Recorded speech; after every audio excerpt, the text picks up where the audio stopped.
ആദം എന്ന് പറയുന്ന മനുഷ്യൻ്റെ ഉള്ളിൽ കോടാനുകോടി മനുഷ്യർ ഉണ്ടായിരുന്നോ? ഇപ്പം ഇന്ന് ഈ ഭൂമിയിൽ 800 കോടി മനുഷ്യർ ജീവിക്കുന്നുണ്ട്. ഇപ്പം നമുക്ക് ആദത്തിൽ തുടങ്ങി ഇന്ന് വരെ പല ബിബ്ലിക്കൽ സ്കോളേഴ്സ് പറയുന്നത്, ബൈബിൾ പണ്ഡിതാക്കൾ പറയുന്നത് ഏകദേശം 6000 വർഷത്തോളം എന്നാണ് പറയുന്നത്. അപ്പോൾ 6000 വർഷത്തിൽ എത്ര മനുഷ്യർ ജനിച്ചിട്ടുണ്ടാകാം ഈ ഭൂമിയിൽ? ചിലപ്പോൾ ഒരു 1500 കോടി അല്ലേ, അല്ലെങ്കിൽ ഒരു 15 ബില്യൺ, 15 ബില്യൺ അല്ലെങ്കിൽ 1500 കോടി മനുഷ്യ ആത്മാക്കളെന്ന് നമുക്ക് സങ്കല്പിക്കാം. അപ്പം ചില സമയത്ത് നമ്മൾ മനസ്സുകൊണ്ട് ഗ്രഹിക്കണമെങ്കിൽ ലോജിക്കലായിട്ടുള്ള ചില അണ്ടർസ്റ്റാൻഡിങ് നമുക്ക് ലഭിക്കേണ്ടത് വളരെ അത്യാവശ്യമാണ്. ഈ 1500 കോടി മനുഷ്യ ആത്മാക്കൾക്ക് ആദത്തിനകത്ത് ഇരിക്കാൻ സാധിക്കുന്നത് എങ്ങനെയാണ്? നമുക്ക് അതുമായി ബന്ധപ്പെട്ട ഒരു ഉത്തരം ഇന്ന് സംസാരിക്കാം. ആദം എന്ന് പറയുന്ന മനുഷ്യനിൽ എല്ലാ മനുഷ്യരും ഉണ്ടായിരുന്നോ എന്നൊരു വിഷയം നമുക്കൊന്ന് ചിന്തിച്ചിട്ട് അടുത്ത വിഷയങ്ങളിലേക്ക് വേഗം ഒന്ന് പോകാം. എടുക്കാം നമുക്ക് ഹെബ്രായ ലേഖനം 7-ാം അധ്യായം. അതിൻ്റെ ലോജിക്കൽ റീസണിങ്, അതിൻ്റെ ബിബ്ലിക്കൽ റീസണിങ് പറയുകയാണ്. ശരിക്കും വിശുദ്ധ ബൈബിൾ അതിന് തരുന്ന ആൻസർ എന്താണ്? ആദം എന്ന് പറയുന്ന മനുഷ്യൻ്റെ ഉള്ളിൽ എല്ലാ മനുഷ്യരും ഉണ്ടായിരുന്നോ എന്നൊരു ചോദ്യത്തിന് വിശുദ്ധ ബൈബിൾ തരുന്ന ടെക്നിക്കൽ റീസണിങ് അല്ലെങ്കിൽ ടെക്നിക്കലായിട്ടുള്ളൊരു ഉത്തരവുണ്ട്. അതിനെക്കുറിച്ച് നമുക്കൊന്ന് പഠിക്കാം. ഹെബ്രായ ലേഖനം 7-ാം അധ്യായം എടുക്കാം. അതിൻ്റെ 1 മുതലുള്ള വാക്യങ്ങൾ നമുക്കൊന്ന് വേഗം ഒന്ന് കാണാം.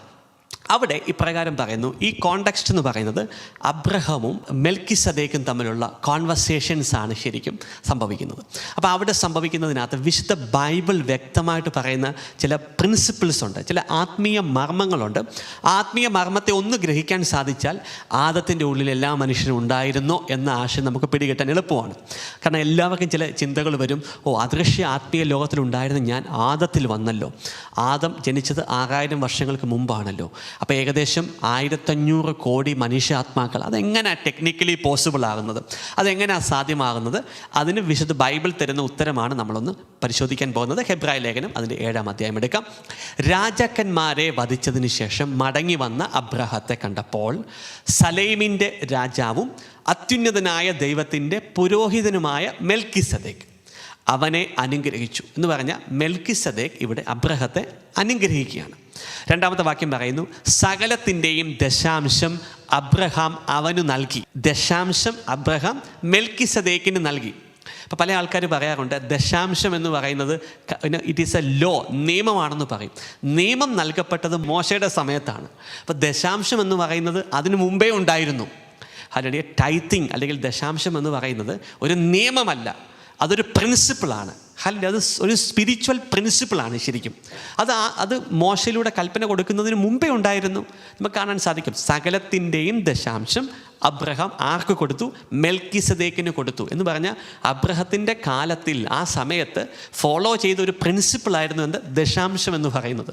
ദശാംശം എന്ന് പറയുന്നത് ഒരു നിയമമല്ല, it is a principle, it's a spiritual principle. Hallelujah. അപ്പോൾ അത് നമ്മുടെ വിഷയമല്ലാത്തതുകൊണ്ട് നമുക്ക് മുമ്പോട്ട് വരാം. അവൻ്റെ പേരിന് ഒന്നാമത് നീതിയുടെ രാജാവെന്നും 2-ാമത് സലേമിൻ്റെ സമാധാനത്തിൻ്റെ രാജാവുമാണ് എന്നാണ് അർത്ഥം. മെൽക്കിസദേക്കിനെ കുറിച്ച് പറയുകയാണ്. അവന് പിതാവോ മാതാവോ വംശപരമ്പരയോ ഇല്ല. അവൻ്റെ ദിനങ്ങൾക്ക് ആരംഭമോ ആയുസ്സിന് അവസാനമോ ഇല്ല. ദൈവപുത്രന് സദൃശനായ അവൻ എന്നേക്കും പുരോഹിതനാണ്. മെൽക്കിസദേക്കിനെ കുറിച്ച് വിശുദ്ധ ബൈബിൾ പറയുകയാണ്, യേശു ക്രിസ്തു ദൈവപുത്രന് സദൃശനായവനാണ് ശരിക്കും മെൽക്കിസദേക്ക്. നമുക്ക് പിന്നീട് സമയം കിട്ടുമ്പോൾ മെൽക്കിസദേക്കിനെ കുറിച്ച് കൂടുതൽ സംസാരിക്കാം. നമ്മുടെ വിഷയം അതല്ല. എന്നിട്ട് പറയുന്നു, അവൻ എത്ര വലിയവനെന്ന് കാണുവിൻ.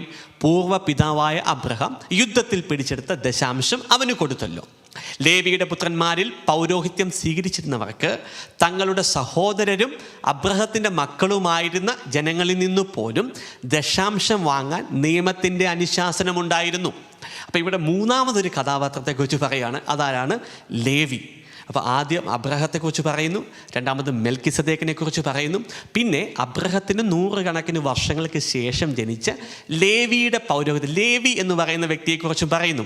എന്നിട്ട് 6-ാമത്തെ വാക്യം ശ്രദ്ധിച്ച്, എന്നാൽ അവരുടെ വംശാവലിയിൽ പെടാതിരുന്നിട്ടും മെൽക്കിസദേക്ക് അബ്രഹത്തിൽ നിന്ന് ദശാംശം വാങ്ങുകയും വാഗ്ദാനം സ്വീകരിച്ചിരുന്ന അബ്രഹത്തെ അനുഗ്രഹിക്കുകയും ചെയ്തു. ഓക്കെ, എല്ലാം മനസ്സിലായല്ലോ. ഇനിയുള്ള 2 വാക്യങ്ങളാണ് നമ്മൾ ശ്രദ്ധിക്കാൻ പോകുന്നത്. 7-ാമത്തെ വാക്യവും 8, 9, 9-ാമത്തെ വാക്യവും നമ്മൾ ശ്രദ്ധിക്കണം. എന്നിട്ട് 7-ാമത്തെ വാക്യം പറയുന്നു, ചെറിയവൻ വലിയവനാൽ അനുഗ്രഹിക്കപ്പെടുന്നു. തർക്കമില്ല.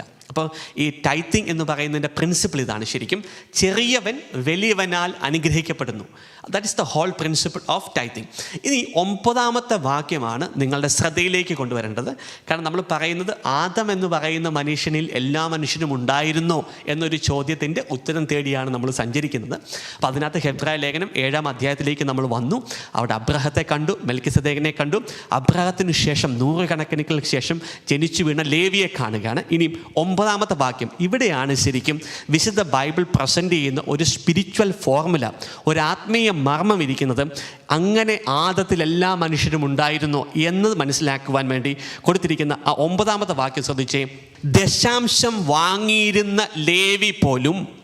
അപ്പോൾ ലേവി എന്ന് പറയുന്ന ആ വ്യക്തി എപ്പോഴാണ്? അബ്രഹത്തിന് ശേഷം 100 കണക്കിന് വർഷങ്ങൾക്ക് ശേഷം ജനിച്ച വ്യക്തിയാണ്. അങ്ങനെ ദശാംശം വാങ്ങിയിരുന്ന ലേവി പോലും അബ്രഹത്തിലൂടെ ദശാംശം കൊടുത്തു എന്ന് പറയാവുന്നതാണ്. അപ്പോൾ ഇവിടെ വിശുദ്ധ ബൈബിളിൽ അപ്പസ്തോലനായ പൗലോസ് ഹെബ്രായ ലേഖനത്തിൽ പറയുവാണ് ശരിക്കും അബ്രഹാം ദശാംശം മെൽക്കിസദേക്കിന് കൊടുത്തപ്പോൾ ലേവി ജനിച്ചിട്ടില്ല. ഹല്ലേലൂയ. പക്ഷെ പറയുകയാണ് ശരിക്കും അബ്രഹാം അത് ചെയ്തപ്പോൾ, ദശാംശം മെൽക്കിസദേക്കിന് കൊടുത്തപ്പോൾ ദശാംശം വാങ്ങിയിരുന്ന ലേവി പോലും അബ്രഹത്തിലൂടെ ദശാംശം മെൽക്കിസദേക്കിന് കൊടുത്തു എന്ന് പറയാവുന്നതാണ്. എന്തെന്നാൽ എന്നിട്ട് പറയാണ്, വിസ്തീരിക്കണം അപ്പസ്തോലനായ പൗലോസ് എന്തുകൊണ്ട് അങ്ങനെ പറയാൻ സാധിക്കുന്നത്. കാരണം മെൽക്കിസദേക്ക് അബ്രഹത്തെ കണ്ടപ്പോൾ ലേവി അബ്രഹത്തിൻ്റെ അജാത സന്താനമായിരുന്നു. അബ്രഹാം മെൽക്കിസദേക്കിന് ദശാംശം കൊടുത്തപ്പോൾ ലേവി അബ്രഹത്തിലുണ്ടായിരുന്നെന്ന്, ജനിക്കാത്ത സന്താനമായി അബ്രഹത്തിലുണ്ടായിരുന്നു ലേവി എന്ന്. സോ വിശുദ്ധ ബൈബിൾ ഒരു ഫോർമുല പറഞ്ഞു തരികയാണ് ശരിക്കും. അബ്രഹത്തിന് 100 കണക്കിന് ശേഷം വർഷമുണ്ട് ജനിച്ചു വീണ ലേവി എന്താണ്? അബ്രഹത്തിൽ ഇരുന്നു കൊണ്ട് മെൽക്കിസദേക്കിന് ദശാംശം കൊടുത്തു എന്ന് പറയാം. അത് നിയമപരമായിട്ട് പറയാം, അത് സ്പിരിച്വലി പറയാം. കാരണം അബ്രഹത്തിൽ ആരുണ്ടായിരുന്നു? ലേവി ഉണ്ടായിരുന്നു.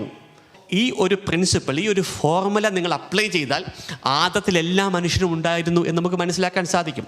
അപ്പം ഞാൻ ജനിക്കുന്നതിന് മുമ്പ് ഞാൻ എൻ്റെ പിതാവിലും മാതാവിലും ഉണ്ടായിരുന്നു. അവരുടെ പിതാക്കന്മാരിലുണ്ടായിരുന്നു. അവരുടെ പിതാക്കന്മാർ അവരുടെ പിതാക്കന്മാരിലുണ്ടായിരുന്നു. അങ്ങനെ നമ്മളെല്ലാം പുറകോട്ട് പോയി കഴിഞ്ഞാൽ ആദത്തിൽ ആരുണ്ടായിരുന്നു? എല്ലാ മനുഷ്യരും ഉണ്ടായിരുന്നു. Every one was there in Adam. അപ്പോൾ ഈ ജനറേഷണൽ കേഴ്സ് പോലുള്ള വിഷയങ്ങളൊക്കെ നമ്മൾ പ്രസൻറ്റ് ചെയ്യുമ്പോൾ, ഈ ആൻസെസ്ട്രൽ പാറ്റേൺസൊക്കെ നമ്മൾ പ്രസൻറ്റ് ചെയ്യുന്ന സമയത്ത് the law is this, the spiritual principle is this. എല്ലാ മനുഷ്യരും ആദത്തിനകത്ത് ഉണ്ടായിരുന്നു. ഇനി രണ്ടാമത് നമുക്കൊരു വിശുദ്ധ ബൈബിൾ വചനം എടുക്കാം. അവിടെ വിശുദ്ധ ബൈബിൾ പറയാൻ ശ്രമിക്കുന്ന കാര്യത്തെ നമുക്കൊന്ന് മനസ്സിലാക്കാം. റോമാലേഖനം 5-ാം അധ്യായത്തിൻ്റെ 12-ാമത്തെ വാക്യം അവിടെ പറയുന്നു, ഒരു മനുഷ്യൻ മൂലം പാപവും പാപം മൂലം മരണവും ലോകത്തിൽ പ്രവേശിച്ചു. എന്നിട്ട് അടുത്ത വാക്യം പറയാണ്, അപ്രകാരം എല്ലാവരും പാപം ചെയ്തുകൊണ്ട് മരണം എല്ലാവരിലേക്കും വ്യാപിച്ചു.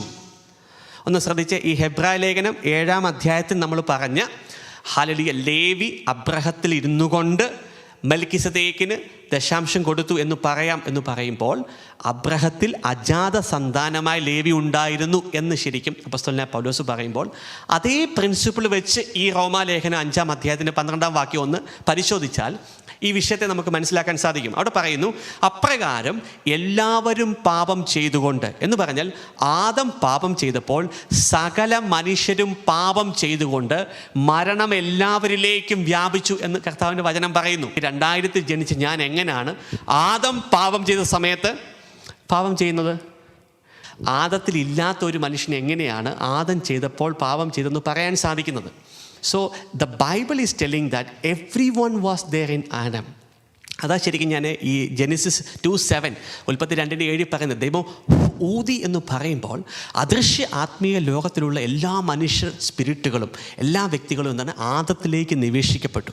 അവരുടെ ഫിസിക്കൽ ബോഡിയെല്ലാം ആദത്തിൽ നിറച്ച രക്തത്തിൽ നിന്ന്, അല്ലെങ്കിൽ ആ സ്പേമിൽ നിന്ന്, ആ ആദത്തിൽ നിറച്ച രക്തത്തിൽ നിന്നാണ് എല്ലാ മനുഷ്യരുടെയും ശരീരം, ഫിസിക്കൽ ബോഡി വരുന്നത്. പക്ഷേ ആ സ്പിരിറ്റുകൾ എന്താണ്? ആ ഫിസിക്കൽ ബോഡി എടുത്ത് ഈ ഭൂമിയിലേക്ക് വെളിപ്പെടുന്നു. ഇപ്പോൾ റോമാലേഖനം റോമാലേഖനം 5-ാം അധ്യായത്തിൻ്റെ 12-ാം വാക്യത്തിലും വിശുദ്ധ ബൈബിൾ പ്രസൻറ്റ് ചെയ്യാൻ ശ്രമിക്കുന്ന ആത്മീയ മർമ്മം ഫോർമുല എന്ന് പറയുന്നത് എല്ലാ മനുഷ്യരും ആദത്തിലുണ്ടായിരുന്നു. അതുകൊണ്ടാണ് ശരിക്കും എല്ലാവരും പാപം ചെയ്തുകൊണ്ട് മരണം എല്ലാവരിലേക്കും വ്യാപിച്ചു എന്ന് ആധികാരികമായിട്ട് അപ്പസ്തോലനായ പൗലോസ് അവിടെ പറയുന്നത്. ഇനി റോമാലേഖനം 5-ാം അധ്യായത്തിൻ്റെ 18-ാമത്തെ വാക്യം ഒന്ന് പരിശോധിക്കാം, ഈ ഒരു ആത്മീയ പ്രിൻസിപ്പിളിനെ മനസ്സിലാക്കുവാൻ വേണ്ടി. അവിടെ പറയുന്നു, അങ്ങനെ ഒരു മനുഷ്യൻ്റെ പാപം എല്ലാവർക്കും ശിക്ഷാവിധിക്ക് കാരണമായതുപോലെ. അപ്പോൾ ആദം പാപം ചെയ്തപ്പോൾ സകല മനുഷ്യരും ശിക്ഷാവിധിക്ക് കീഴിലായി. അതെങ്ങനെയാണ് സാധിക്കുന്നത്?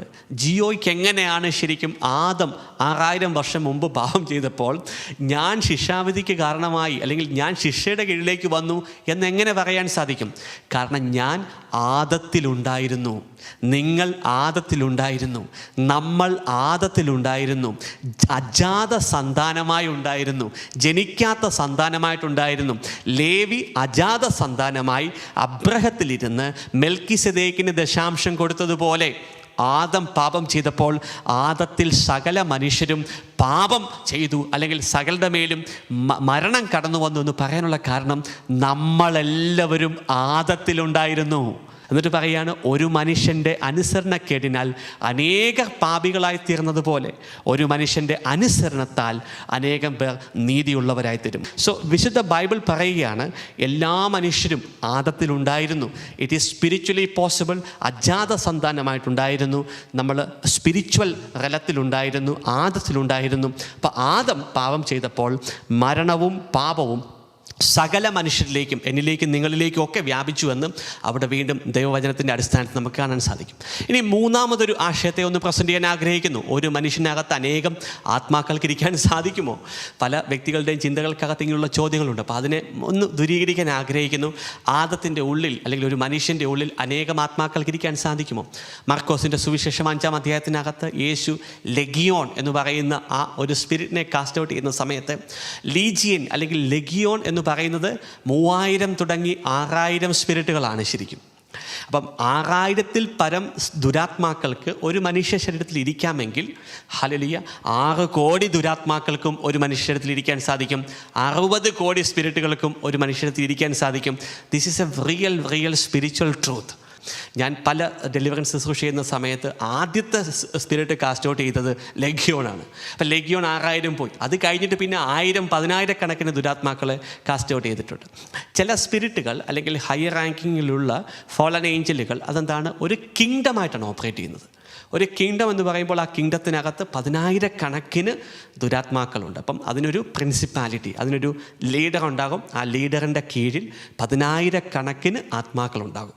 അപ്പം അങ്ങനെയുള്ള അനേകം കിങ്ഡംസാണ് ശരിക്കും ഇപ്പം വിളികളുള്ള, ദൈവത്തിൻ്റെ പ്രത്യേക കോളിങ്ങുള്ള വ്യക്തികളിൽ നിന്ന് നമ്മൾ കാസ്റ്റ് ഔട്ട് ചെയ്യുമ്പോൾ, സ്പിരിറ്റിനെ കാസ്റ്റ് ഔട്ട് ചെയ്യുമ്പോൾ, നമ്മുടെ ഈ ചില സമയത്ത് പല ആൾക്കാരും ചിന്തിച്ചുകൊണ്ടിരിക്കുന്നത് ഈ ദുരാത്മാക്കളെ പുറത്താക്കുക എന്ന് പറഞ്ഞാൽ അതിൻ്റെ അർത്ഥം എന്ന് പറയുന്നത് ഈ നമ്മൾ ഡെൻ്റൽ ക്ലിനിക്കിൽ ചെന്നിട്ട് ഒരു പല്ലെടുത്ത് ഇങ്ങനെ പുറത്താക്കുന്നതും, അല്ലെങ്കിൽ ഉദാഹരണം പറഞ്ഞാൽ നിങ്ങളുടെ ഒരു പല്ലിന് വേദന ഉണ്ടായിരുന്നിരിക്കട്ടെ, അപ്പോൾ നിങ്ങളൊരു ഡെൻറ്റിസ്റ്റിനെ പോയി കാണും അല്ലേ. അപ്പോൾ ആ ഡെൻറ്റിസ്റ്റ് നിങ്ങൾക്ക് എന്ത് ചെയ്യും, ഒരു ചെറിയൊരു സാധനം എടുത്തിട്ട് ഇങ്ങനെ പിടിച്ചിട്ട് ക്ലിക്ക് എന്ന് സംഭവം ചെയ്യുന്ന സമയത്ത് ആ ഒരു പല്ലിങ്ങനെ പുറത്ത് വരും അല്ലേ. ആ അഴുക്കായ പല്ല് പോയി. പല ആൾക്കാരും ചിന്തിച്ചുകൊണ്ടിരിക്കുന്നത് ഇതുപോലാണ് ഡെലിവറൻസ് എന്നാണ് ചിന്തിച്ചുകൊണ്ടിരിക്കുന്നത്. നോ, അങ്ങനെയല്ല ഡെലിവറൻസുകൾ സംഭവിക്കുന്നത്. വലിയ വിളികളുള്ളവർ, വലിയ പൊസഷൻസ് ഉള്ളവർ, പല ഡിഫറെൻറ്റ് റാങ്കുകളിലും പല ഡിഫറെൻറ്റ് ഡയമെൻഷൻസിലും ഓപ്പറേറ്റ് ചെയ്യുന്ന സ്പിരിറ്റുകൾ, അവരെ ഡീൽ ചെയ്യേണ്ട രീതികൾ വ്യത്യാസമാണ്, അവരെ ഹാൻഡിൽ ചെയ്യുന്ന മെക്കാനിസംസ് വ്യത്യാസമാണ്. There are different dimensions in the deliverance. ഡെലിവറൻസിൽ പോലും പല പല ലെവലുകളുണ്ട്. ഇപ്പം കിൻഡർ ഗാർഡൻ ലെവലെന്ന് പറഞ്ഞാലാണ് മർക്കോസിൻ്റെ സുവിശേഷം 16-ാം അധ്യായത്തിൽ യേശു പറഞ്ഞത്, എൻ്റെ നാമത്തിൽ നിങ്ങൾ പിശാചുക്കളെ ബഹിഷ്കരിക്കും. അത് കിൻഡർ ഗാർഡൻ, ഏറ്റവും ലോവസ്റ്റ് ലെവലിലുള്ള ഡെലിവറൻസ് ആണ് ശരിക്കും. In the name of Jesus you snake get out, in the name of Jesus you serpent get out എന്ന് പറയുമ്പോൾ ഒരു സ്പിരിറ്റോ സ്നേക്ക് സ്പിരിറ്റുകളൊക്കെ പുറത്തു പോകുന്നത് എന്താണ്, ലോവസ്റ്റ് ലെവലിലുള്ള ഡെലിവറൻസ് ആണ് ശരിക്കും. അപ്പോൾ ഡെലിവറൻസിൽ പോലും പല ഡയമെൻഷൻസ് ഉണ്ട്, പല ലെവലുകളുണ്ട്.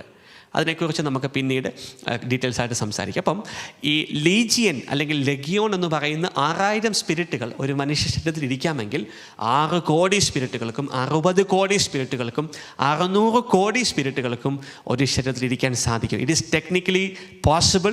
അതിൻ്റെ മർമ്മങ്ങളൊക്കെ നമുക്ക് പിന്നീട് സംസാരിക്കാം. അദൃശ്യ ആത്മീയ ലോകത്തിൽ ദൈവം നമ്മുടെ ആത്മാവിനെ സൃഷ്ടിച്ചു. സങ്കീർത്തനം 139 ഉൽപ്പത്തി 2:7 അങ്ങനെ സൃഷ്ടിച്ച കോടാനുകോടി മനുഷ്യ ആത്മാക്കൾ എന്താണ്? ആദത്തിലേക്ക് നിവേശിപ്പിച്ചു. ഊതി എന്ന് പറയുമ്പോൾ the human spirits were put in to Adam. ഇന്ന് ആദത്തിൽ ദൈവം ചെയ്ത സ്പിരിച്വൽ കോഡിങ് അല്ലെങ്കിൽ പ്രോഗ്രാമിങ്ങിനനുസരിച്ച് ഓരോ ആത്മാക്കളും മനുഷ്യ ശരീരമെടുത്ത് ഈ ഭൂമിയിലേക്ക് കടന്നു വരുന്നു. അപ്പസ്തോല പ്രവർത്തികൾ 17-ാം അധ്യായത്തിൻ്റെ 26-ാമത്തെ വാക്യമാണ് അതിനടിസ്ഥാനപരമായിട്ട് നമ്മൾ സംസാരിച്ചത്. ഒരു മനുഷ്യനിൽ അനേകം ആത്മാക്കൾക്കിരിക്കാൻ സാധിക്കുമോ? നേരത്തെ പറഞ്ഞ ഹെബ്രായ ലേഖനം 7-ാം അധ്യായം, റോമാലേഖനം 5-ാം അധ്യായത്തിൻ്റെ വചനങ്ങളൊക്കെ വെച്ച് ഇറ്റ് ഈസ് ടെക്നിക്കലി പോസിബിൾ എന്ന് തിരുവചനം പറയുന്നു. ഒരാശയം കൂടെ ഇന്ന് സംസാരിക്കാൻ ആഗ്രഹിക്കുന്നു. ഒരു മനുഷ്യ ആത്മാവിൻ്റെ രൂപം എങ്ങനെയാണ് ഇരിക്കുന്നത്? അപ്പോൾ ഒരു മനുഷ്യൻ്റെ ആത്മാവെന്ന് പറയുന്നത് ദൈവത്തെ പോലാണ് ഇരിക്കുന്നത്. അപ്പോൾ ദൈവം എങ്ങനെയാണ് ഇരിക്കുന്നതെന്ന് മനസ്സിലാക്കിയാൽ നിങ്ങളുടെ സ്പിരിറ്റിൻ്റെ രൂപം നിങ്ങൾക്ക് പിടികിട്ടും. എടുക്കാം, ഉൽപ്പത്തി പുസ്തകം 1-ാം അധ്യായത്തിൻ്റെ 26-ാമത്തെ വാക്യം നമുക്കൊന്ന് പരിശോധിക്കാം. അവിടെ പറയുന്നു, ദൈവം അരുളി ചെയ്തു, നമുക്ക് നമ്മുടെ ഛായയിലും സാദൃശ്യത്തിലും മനുഷ്യനെ സൃഷ്ടിക്കാം. ദൈവത്തിൻ്റെ രൂപം എന്താണ്? How God looks like. ദൈവം എങ്ങനെയാണ് ഇരിക്കുന്നത് എന്ന് മനസ്സിലാക്കിയാൽ എൻ്റെ ആത്മാവ് അല്ലെങ്കിൽ എൻ്റെ മനുഷ്യൻ്റെ ആത്മാവ് എങ്ങനെയാണെന്ന് മനസ്സിലാക്കാൻ വളരെ എളുപ്പമാണ്. യോഹന്നാൻ്റെ സുവിശേഷം 4-ാം അധ്യായത്തിൻ്റെ 24-ാം വാക്യത്തിൽ പറയുന്നു, ഗോഡ് ഈസ് എ സ്പിരിറ്റ്. ദൈവം ആത്മാവാണ്. ദൈവം ആത്മാവായതുകൊണ്ടാണ് ദൈവത്തെ വിളിക്കുന്നത് the father of all spirits. എല്ലാ ആത്മാക്കളുടെയും പിതാവെന്ന് ദൈവത്തെ വിളിക്കാനുള്ള കാര്യം എന്താണ്? എല്ലാ സ്പിരിറ്റുകളും ദൈവത്തിൽ നിന്നാണ് വന്നത്. അതിന് കാരണം ദൈവം ആത്മാവാണ്. God is A spirit. ഇനി ഈ ദൈവത്തിൻ്റെ ഷേപ്പ് എന്താണ്? ഈ ദൈവത്തിൻ്റെ രൂപം എന്താണ്? നമുക്ക് വിശുദ്ധ ലിഖിതങ്ങളിലൂടെ അതിനൊരു അടിസ്ഥാനം ഇട്ടിട്ട് ഇന്നത്തെ ശുശ്രൂഷ നമുക്ക് അവസാനിപ്പിക്കാം. 1 പത്രോസ് അതിൻ്റെ 3-ാം അധ്യായത്തിൻ്റെ 12-ാമത്തെ വാക്യം, ദൈവം എങ്ങനെയാണ് ഇരിക്കുന്നത് മനസ്സിലാക്കിയാൽ മനുഷ്യൻ്റെ ആത്മാവ് എങ്ങനെയാണ് ഇരിക്കുന്നതെന്ന് വളരെ എളുപ്പം നമുക്ക് മനസ്സിലാക്കാൻ സാധിക്കും. എന്തെന്നാൽ കർത്താവിൻ്റെ കണ്ണുകൾ നീതിമാന്മാരുടെ നേരെയും അവിടുത്തെ ചെവികൾ അവരുടെ പ്രാർത്ഥനകളുടെ നേരെയും തുറന്നിരിക്കുന്നു. കർത്താവിൻ്റെ കണ്ണുകൾ നീതിമാന്മാരുടെ നേരെയും. അപ്പം കർത്താവിന് എന്തുണ്ട്? ആത്മാവായ ദൈവത്തിന് എന്തുണ്ട്? കണ്ണുകളുണ്ട്. ഹല്ലേലൂയ. അവിടുത്തെ ചെവികൾ അവരുടെ പ്രാർത്ഥനകളുടെ നേരെയും. അപ്പോൾ ആത്മാവായ ദൈവത്തിന് എന്തുണ്ട്? ചെവിയുണ്ട്. എന്നാൽ തിന്മ പ്രവർത്തിക്കുന്നവരിൽ നിന്ന് അവിടുന്ന് മുഖം തിരിച്ചിരിക്കുന്നു. അപ്പോൾ ആത്മാവായ ദൈവത്തിന് എന്തുണ്ട്? മുഖമുണ്ട്. ആത്മാവായ ദൈവം എങ്ങനെയാണ് എന്ന് നമ്മൾ മനസ്സിലാക്കിയാൽ നമ്മുടെ ആത്മാവ് എങ്ങനെയാണ് ഇരിക്കുന്നത് തിരിച്ചറിയാൻ വളരെ എളുപ്പമാണ് ശരിക്കും. കാരണം ദൈവത്തെ വിളിക്കുന്നത് ആത്മാക്കളുടെ പിതാവ്, the father of all spirits എന്ന് പറയുന്നത്. അപ്പം കർത്താവിന് എന്തുണ്ട്? കണ്ണുകളുണ്ട്. കർത്താവിന് എന്തുണ്ട്? ചെവികളുണ്ട്. കർത്താവിനൊരു മുഖമുണ്ട്. For the eyes of the Lord are towards the righteous and his ears attend to their prayers and the face of the Lord is against those who do evil. അപ്പോൾ ഈ 3 കാര്യങ്ങൾ ഈ ഒരു വചനത്തിലൂടെ നമ്മൾ എസ്റ്റാബ്ലിഷ് ചെയ്തു. ആത്മാവായ ദൈവത്തിന് കണ്ണുകളുണ്ട്, ആത്മാവായ ദൈവത്തിന് ചെവികളുണ്ട്, ആത്മാവായ ദൈവത്തിന് ഒരു മുഖമുണ്ട്. ഇനി ജെറമിയ 1:9 നമുക്കൊന്ന് പരിശോധിക്കാം. അനന്തരം കർത്താവ് കൈ നീട്ടി എൻ്റെ അധരത്തിൽ സ്പർശിച്ചുകൊണ്ട് അരുളി ചെയ്തു. അപ്പോൾ കർത്താവിന് എന്തുണ്ട്? കൈകളുണ്ട്. ഇതാ എൻ്റെ വചനങ്ങൾ നിൻ്റെ നാവിൽ ഞാൻ നിക്ഷേപിച്ചിരിക്കുന്നു. The Lord put forth his hand and touch my mouth. അപ്പോൾ കർത്താവിന് കണ്ണുകൾ മാത്രമല്ല, ചെവി മാത്രമല്ല, മുഖം മാത്രമല്ല, കർത്താവിന് ആത്മാവായ ദൈവത്തിൻ്റെ എന്തുണ്ട്? കൈകളുമുണ്ട്. ഇനി എടുക്കാം, ഏശയ്യ 66:1-2 വചനങ്ങൾ പറയുന്നു, കർത്താവ് അരുളി ചെയ്യുന്നു. അപ്പോൾ കർത്താവിന് എന്തുണ്ട്? ഒരു മൗത്തുണ്ട്, ഒരു വായുണ്ട്. വായിലൂടെ അല്ലാതെ എങ്ങനെയാണ് അരുളി ചെയ്യുന്നു എന്ന് പറയാൻ സാധിക്കുന്നത്? കർത്താവ് അരുളി ചെയ്യുന്നു എന്ന് പറഞ്ഞാൽ ദൈവത്തിനൊരു മൗത്തുണ്ട്. ആകാശം എൻ്റെ സിംഹാസനം, ഭൂമി എൻ്റെ പാദപീഠം. അപ്പോൾ കർത്താവിന് എന്തുണ്ട്? കാലുകളുണ്ട്. ഓഹോ ലോർഡ് ജീസസ്, ഹല്ലേലൂയ. എത്ര പേർക്ക് മനസ്സിലാവുന്നു? ആത്മാവായ ദൈവത്തിന് കണ്ണുകളുണ്ട്, ചെവികളുണ്ട്, മുഖമുണ്ട്, കൈകളുണ്ട്. ഇവിടെ പറയുന്നു ഭൂമി എൻ്റെ പാദപീഠം എന്ന് വെച്ചാൽ എൻ്റെ കാലുകൾ വെക്കുന്ന പീഠം. പാദപീഠം എന്ന് പറഞ്ഞാൽ എൻ്റെ അർത്ഥം എന്താണ്? പാദം, കാലുകൾ വെക്കുന്ന പീഠം. അപ്പോൾ കർത്താവിന് എന്തുണ്ട്? പാദമുണ്ട്. ഹല്ലേലൂയ. ഇനി ഉൽപ്പത്തി പുസ്തകം 8-ാം അധ്യായത്തിൻ്റെ 20-ാം വാക്യം പരിശോധിക്കാം. നോഹ കർത്താവിന് ഒരു ബലിപീഠം നിർമ്മിച്ചു. ശുദ്ധിയുള്ള എല്ലാ മൃഗങ്ങളിലും പക്ഷികളിൽ നിന്ന് അവൻ അവിടത്തേക്ക് ഒരു ദഹന ബലി അർപ്പിച്ചു. 21-ാമത്തെ വാക്യം ശ്രദ്ധിച്ചേ. ആ ഹൃദ്യമായ ഗന്ധം ആസ്വദിച്ചപ്പോൾ കർത്താവ് പ്രസാദിച്ചരുളി. അപ്പോൾ എന്താണ് ഇംഗ്ലീഷ് ബൈബിളിൽ പറയുന്നത്? And the Lord smelled A smoothing aroma. അപ്പോൾ കർത്താവ് ഗന്ധം ആസ്വദിച്ചു എന്ന് പറയുമ്പം സ്മെല്ല് ചെയ്തു. അപ്പോൾ കർത്താവിന് എന്തുണ്ട്? കർത്താവിനൊരു മൂക്കുണ്ട്. It is very very easy to understand how a spirit looks like. ഇനി ആത്മാവായി തീർന്ന യേശുവിൻ്റെ രൂപം എന്താണ്? 1 കൊറിന്ത്യൻസ് 15-ാം അധ്യായത്തിൻ്റെ 45-ാം വാക്യത്തിൽ പറയുന്നു, ആദ്യ മനുഷ്യനായ ആദം ജീവനുള്ളവനായി തീർന്നു എന്ന് എഴുതപ്പെട്ടിരിക്കുന്നു. അവസാനത്തെ ആദം ജീവദാതാവായ ആത്മാവായി തീർന്നിരിക്കുന്നു. അപ്പോൾ ആത്മാവായി തീർന്ന, ജീവദാതാവായി തീർന്ന യേശുവിൻ്റെ രൂപം എന്താണ്? എടുക്കാൻ നമുക്ക് വെളിപ്പാട് പുസ്തകം 1-ാം അധ്യായത്തിൻ്റെ 12 മുതലുള്ള വാക്യങ്ങൾ ഒന്ന് പരിശോധിക്കാം. എന്നോട് സംസാരിച്ച സ്വരം ശ്രദ്ധിക്കാൻ തിരിഞ്ഞു നോക്കിയപ്പോൾ സ്വർണ്ണ നിർമ്മിതമായ 7 ദീപപീഠങ്ങൾ ഞാൻ കണ്ടു. ദീപപീഠങ്ങളുടെ മധ്യേ ശ്രദ്ധിച്ചേ, മനുഷ്യപുത്രനെ പോലെ ഒരുവൻ, അവന് പാദം വരെ നീണ്ടുകിടക്കുന്ന മേലങ്കി. അപ്പോൾ എന്തുണ്ട്? ജീവദാതാവായി തീർന്ന, ആത്മാവായി തീർന്ന യേശുവിന് എന്തുണ്ട്? ഒരു പാദമുണ്ട്. മാറോടടുത്ത് സ്വർണം കൊണ്ടുള്ള ഇടക്കച്ച, ഒരു മാറുണ്ട്. അവൻ്റെ ശിരസ്സും മുടിയുമാകെ വെൺമഞ്ഞു പോലെയും വെൺകമ്പിളി പോലെയും ധവളം. അപ്പം ശിരസ്സുണ്ട്. നയനങ്ങൾ തീജ്വാല പോലെ, അപ്പം കണ്ണുകളുണ്ട്. പാദങ്ങൾ ചൂളയിൽ ഉരുകിയ പിച്ചള പോലെ, അപ്പം പാദമുണ്ട്. ഹല്ലേലൂയ. സ്വരം വെള്ളം പെരുവെള്ളത്തിൻ്റേതുപോലെ, അപ്പം ശബ്ദമുണ്ട്, മൗത്തുണ്ട്. അവൻ്റെ വലത് കൈയിൽ 7 നക്ഷത്രങ്ങൾ. ഇപ്പോൾ വലത് കൈ ഉണ്ടെങ്കിൽ എന്തുണ്ട്? ഇടത് കൈയുണ്ട്. വായിൽ നിന്ന് പുറത്തേക്ക് വരുന്ന മൂർച്ചയുള്ള ഇരുവായ്ത്തല വാൾ, അപ്പോൾ വായുണ്ട്. വദനം പൂർണ്ണ ശക്തിയോടെ പ്രകാശിക്കുന്ന സൂര്യനെ പോലെ, അപ്പം മുഖമുണ്ട്. അവനെ കണ്ടപ്പോൾ ഞാൻ മരിച്ചവനെ പോലെ അവൻ്റെ കാൽക്കൽ വീണു. അപ്പം യേശുവിന് കാലുണ്ട്. ജീവദാതാവായി തീർന്ന്, ആത്മാവായി തീർന്ന യേശുവിന് എന്തുണ്ട്? കാലുകളുണ്ട്. അപ്പോൾ അവൻ്റെ വലത് കൈ എൻ്റെ മേൽ വെച്ചു. ഇപ്പോൾ വലത് കൈ ഉണ്ടെങ്കിൽ ഇടത് കൈ ഉണ്ട്. ഹല്ലേലൂയ. ഞാൻ മരിച്ചവനായി തീർന്നു, എന്നാൽ ഇതാ ഞാൻ എന്നേക്കും ജീവിക്കുന്നു. മരണത്തിൻ്റെയും നരകത്തിൻ്റെയും താക്കോലുകൾ എൻ്റെ കൈവശമുണ്ട് എന്ന് യേശു പറയുന്നു. അപ്പോൾ പിതാവായ ദൈവത്തെക്കുറിച്ച്, ആത്മാവായ ദൈവത്തെക്കുറിച്ച് പറയുന്നു. ദൈവത്തിന് കണ്ണുണ്ട്, ചെവിയുണ്ട്, കൈകളുണ്ട്, കാലുകളുണ്ട്, ഫേസ് ഉണ്ട്. ഹല്ലേലൂയ, എല്ലാം ഉണ്ട്. ഇനി ജീവദാതാവായ ആത്മാവായി തീർന്ന യേശുവിനെ കുറിച്ച് പറയുന്നത് എന്താണ്? യേശുവിനും കൈയുണ്ട്, കാലുണ്ട്, ഹല്ലേലൂയ, മുഖമുണ്ട്. ആത്മാവായ ദൈവത്തിൻ്റെ അതേ ഷേപ്പിലാണ് ശരിക്കും എൻ്റെയും നിങ്ങളുടെയും ആത്മാവിരിക്കുന്നത്. അപ്പം നമ്മുടെ ആത്മാവിനും എന്തുണ്ട്? കണ്ണുകളുണ്ട്. നമ്മുടെ ആത്മാവിനും ചെവികളുണ്ട്. നമ്മുടെ ആത്മാവിനും കൈകളുണ്ട്. നമ്മുടെ ആത്മാവിനും കാലുകളുണ്ട്. നമ്മുടെ ആത്മാവിനും ഒരു ആത്മീയ ശരീരവും ഉണ്ട്. Our spirit and our soul and our body are tightly integrated. It is connected together. അപ്പം നമ്മുടെ ഈ സ്പിരിറ്റാണ് നമ്മുടെ ബോഡിയെ മൂവ് ചെയ്യിക്കുന്നത്. സയൻസ് പറയുന്നത് നമ്മുടെ ബ്രെയിനാണ് മൂവ് ചെയ്യിക്കുന്നത്. സയൻസിന് ബോധമില്ലാത്തത് കൊണ്ടാണ് ശരിക്കും പറയുന്നത്. കാരണം ഈ our spirit is more powerful than our body. ഉദാഹരണമായിട്ട് യാക്കോബിൻ്റെ ലേഖനം എടുത്ത് പരിശോധിച്ചാൽ അവിടെ 2-ാം അധ്യായത്തിൻ്റെ 26-ാം വാക്യത്തിൽ പറയുന്നു, ആത്മാവില്ലാത്ത ശരീരം മൃതമായിരിക്കുന്നത് പോലെ. എന്ന് പറഞ്ഞു കഴിഞ്ഞാൽ ഒരു മനുഷ്യ ശരീരത്തിൽ നിന്ന് എപ്പോൾ ആ മനുഷ്യൻ്റെ ആത്മാവ് വിട്ടുമാറുന്നോ അപ്പോൾ ആ മനുഷ്യ ശരീരം എന്താണ്? ആ നിശ്ചലമായി പോവുകയാണ് ശരിക്കും. ഇപ്പോൾ 80 കിലോ ഉള്ള ഒരു മനുഷ്യൻ അല്ലെങ്കിൽ 100 കിലോ ഉള്ള ഒരു മനുഷ്യൻ ഓടിച്ചാടി തുള്ളിച്ചാടി അങ്ങനെ വഴക്കുമൊക്കെ ഉണ്ടാക്കി ആരടാ എന്തടാ എന്നൊക്കെ ചോദിച്ച് മസിലൊക്കെ കാണിച്ചു തന്ന മനുഷ്യൻ, അവൻ്റെ അകത്തുനിന്ന് അവൻ്റെ ആത്മാവ് വിട്ടുപോകുന്ന സമയത്ത് അവൻ ഫ്ലാറ്റാണ് ശരിക്കും, കടക്കിയാണ്, അനങ്ങാൻ പറ്റുന്നില്ല. അവൻ്റെ കൈ എടുത്ത് നോക്കിക്കഴിഞ്ഞാൽ ടക്കേന്ന് കൈ താഴോട്ട് വീഴും. ഹല്ലേലൂയ. അവൻ്റെ കാലെടുത്ത് പൊക്കിയാൽ ടക്കേന്ന് കാല് താഴോട്ട് വീഴും. ഹല്ലേലൂയ. അപ്പം എൻ്റെ ചോദ്യം ഇതാണ് ശരിക്കും, ആ 100 കിലോ ഉള്ള മനുഷ്യ ശരീരത്തെ ഈ ഭൂമിയിൽ നടത്തിയതാരാണ് ശരിക്കും? ആ മനുഷ്യൻ്റെ സ്പിരിറ്റാണ് ശരിക്കും മൂവ് ചെയ്യിപ്പിച്ചത്. ഹല്ലേലൂയ. അപ്പം നിങ്ങളുടെ സ്പിരിറ്റാണ് ശരിക്കും, അല്ലെങ്കിൽ എൻ്റെ അകത്തിരിക്കുന്ന ആത്മാവാണ് എൻ്റെ കൈകളെ ചലിപ്പിക്കുന്നത്, എന്നെ നടത്തുന്നത്. കാരണം എപ്പോഴെൻ്റെ ശരീരത്തിൽ നിന്ന് എൻ്റെ ആത്മാവ് വിട്ടുമാറുന്നു ആ സമയത്ത് എൻ്റെ ശരീരം നിശ്ചലമാകും. Hallelujah. So my dear people of God, your spirit is heavier. Your spirit is more powerful than your body.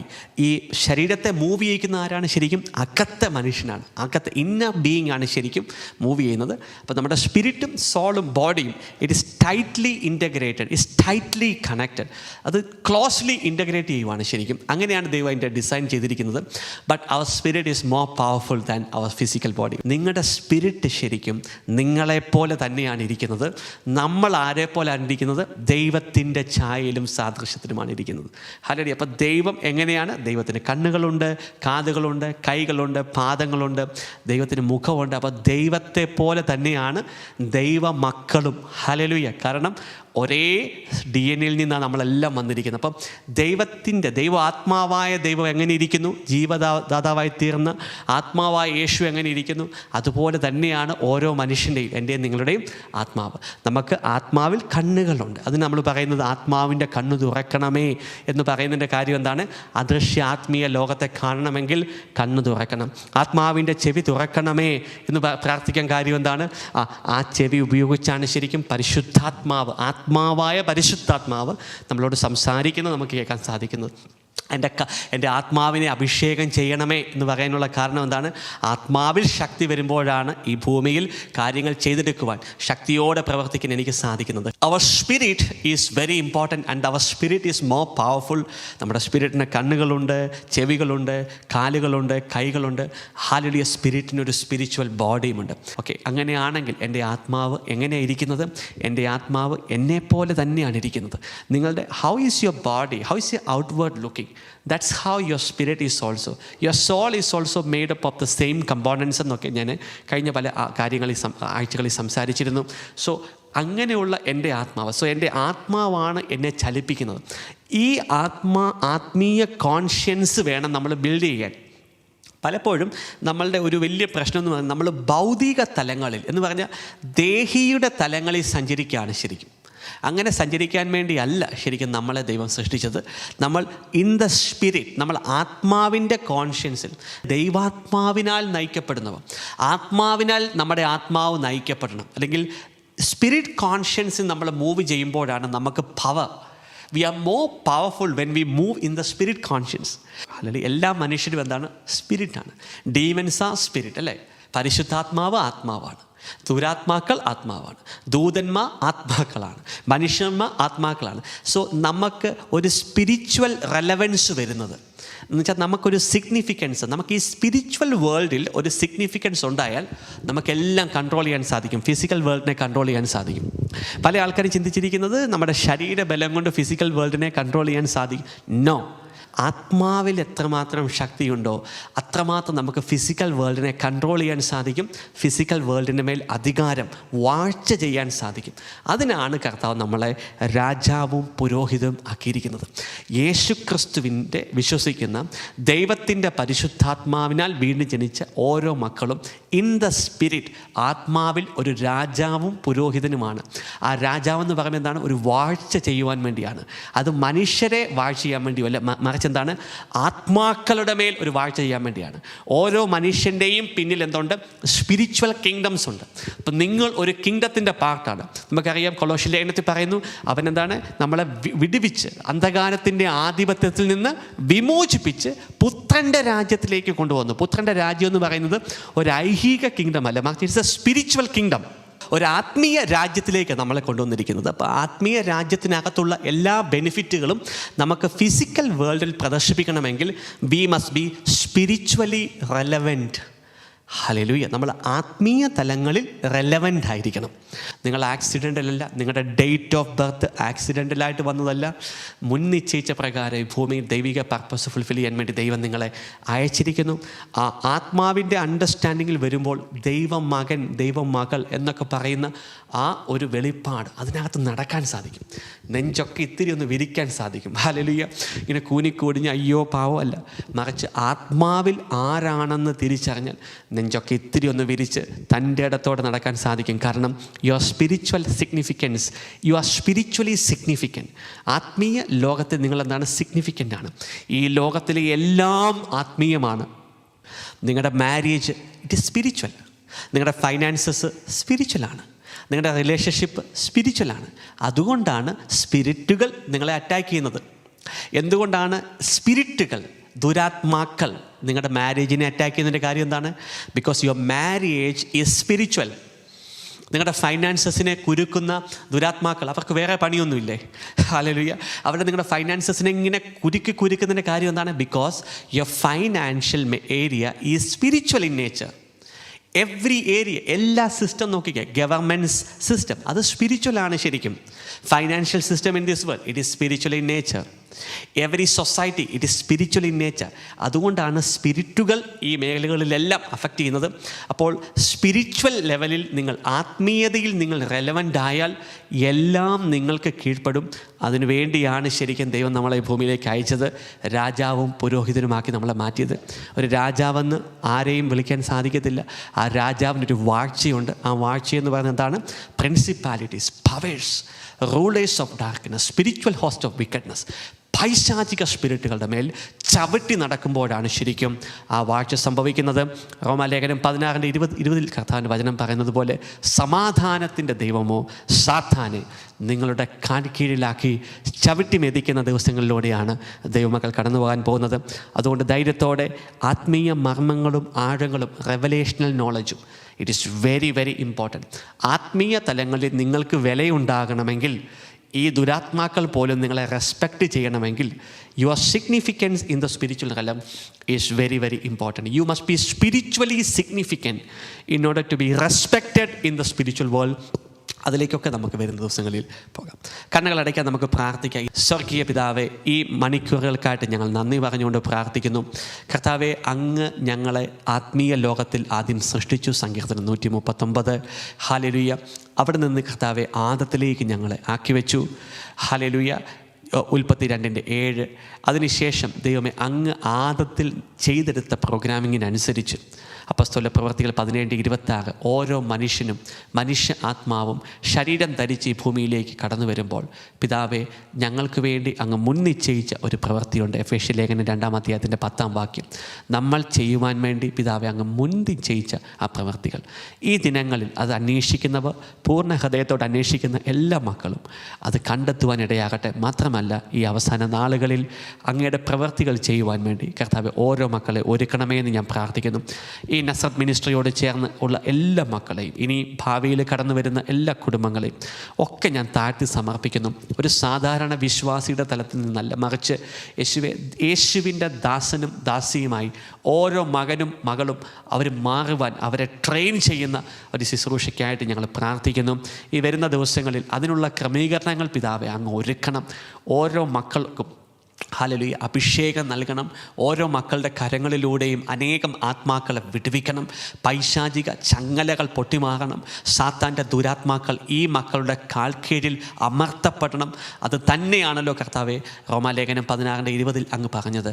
സമാധാനത്തിൻ്റെ ദൈവമോ സാത്താനെ നമ്മുടെ ഓരോ ദൈവമക്കളുടെയും കാൽക്കീഴിലാക്കി ചവിട്ടി മെതിക്കുന്ന ഒരു സീസണിലേക്ക് കർത്താവ് ഓരോ മക്കളെ നടത്താൻ പോകുന്നതിനായിട്ട് നന്ദി പറയുന്നു. ഈ സമയത്ത് സാത്താൻ ബന്ധിച്ച വ്യക്തികൾ, സാത്താൻ ചങ്ങലക്കിട്ട വ്യക്തികൾ, സാത്താൻ ടോർമെൻ്റ് ചെയ്യുന്ന വ്യക്തികൾ, അവരെയെല്ലാം പിതാവെ അങ്ങ് അഭിഷേകത്താൽ ഹാലയുടെ ചങ്ങലകൾ പൊട്ടിച്ചെറിഞ്ഞ് അവരിലൂടെ 10,000 ഡെലിവറി ചെയ്യുന്ന ഹാല ദിനങ്ങളിലേക്ക് ഓരോ മക്കളെ നടത്തണമെന്ന് ഞാൻ പ്രാർത്ഥിക്കുന്നു. അങ്ങയുടെ പ്രിയ മക്കൾ അങ്ങയുടെ തിരുസന്നിധിയിൽ യേശുവിൻ്റെ നാമത്തിലൂടെ, യേശുവിൻ്റെ രക്തത്തിലൂടെ, പരിശുദ്ധാത്മാവിലൂടെ ഉയർത്തുന്ന എല്ലാ പ്രാർത്ഥനകളെ ഞാൻ സമർപ്പിക്കുന്നു. പ്രാർത്ഥനാ വിഷയങ്ങളെ ഓരോന്നിനെയും യേശുവിൻ്റെ രക്തത്തിൽ പൊതിഞ്ഞ് പിതാവിൻ്റെ കാൽപാദങ്ങളിൽ സമർപ്പിക്കുന്ന ഈ സമയത്ത് രോഗികളായിരിക്കുന്നവരുടെ മേൽ സൗഖ്യത്തെ ഞാൻ കൽപ്പിച്ചുകൊണ്ട് പ്രാർത്ഥിക്കുന്നു. വിടുതൽ വേണ്ടവരുടെ മേൽ വിടുതലുകളെ ഞാൻ കൽപ്പിച്ചുകൊണ്ട് പ്രാർത്ഥിക്കുന്നു. ബ്രേക്ക് ത്രൂകളെ റിലീസ് ചെയ്തുകൊണ്ട് പ്രാർത്ഥിക്കുന്നു. രോഗചങ്ങലകൾ ഈ സമയത്ത് പൊട്ടുമാറാൻ കൽപ്പിച്ചുകൊണ്ട് പ്രാർത്ഥിക്കുന്നു. പൈശാചിക ചങ്ങലകൾ ഈ സമയത്ത് പൊട്ടുമാറാൻ ഞാൻ കൽപ്പിച്ചുകൊണ്ട് പ്രാർത്ഥിക്കുന്നു. യേശുവിൻ്റെ പരിശുദ്ധാത്മാവിൻ്റെ അഗ്നിയെ ഈ സമയത്ത് ഓരോ മക്കളിലേക്ക് റിലീസ് ചെയ്യുന്നു. In Jesus Christ mighty name release the fire of the holy spirit right now.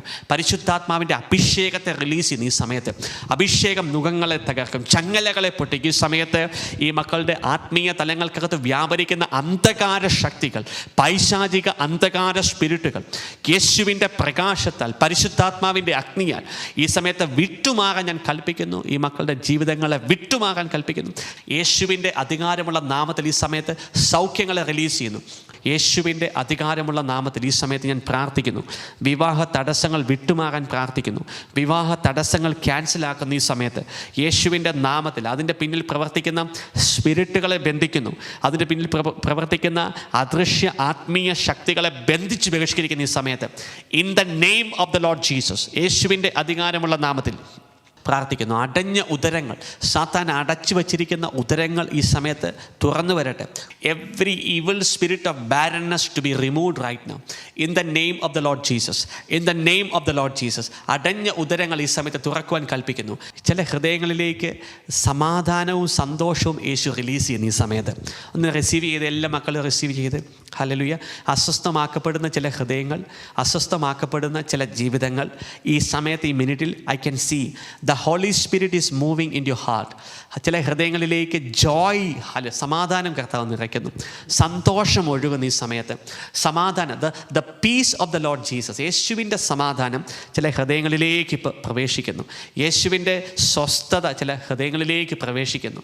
സമാധാനം ഉണ്ടാകട്ടെ ഈ സമയത്ത്, സ്വസ്ഥത ഉണ്ടാകട്ടെ യേശുവിൻ്റെ അധികാരമുള്ള നാമത്തിൽ. യേശുവിൻ്റെ അധികാരമുള്ള നാമത്തിൽ ഓരോ കുടുംബങ്ങളെ ഞാൻ താഴ്ത്തി സമർപ്പിക്കുന്നു. യേശുവിൻ്റെ രക്തത്തിലൂടെ എല്ലാ കുടുംബങ്ങളെയും പൊതിയുന്നു. എല്ലാ മക്കളെയും ഞാൻ താഴ്ത്തി സമർപ്പിക്കുന്നു. ഈ ദിനത്തോളം നടത്തിയതിനായിട്ട് നന്ദി പറയുന്നു. അങ്ങയുടെ ആത്മീയ കവറിങ് ആ വ്യക്തികളുടെ എല്ലാ ലൈഫിനകത്ത് അങ്ങിട്ടിരിക്കുന്നതിനകത്ത് നന്ദി പറയുന്നു.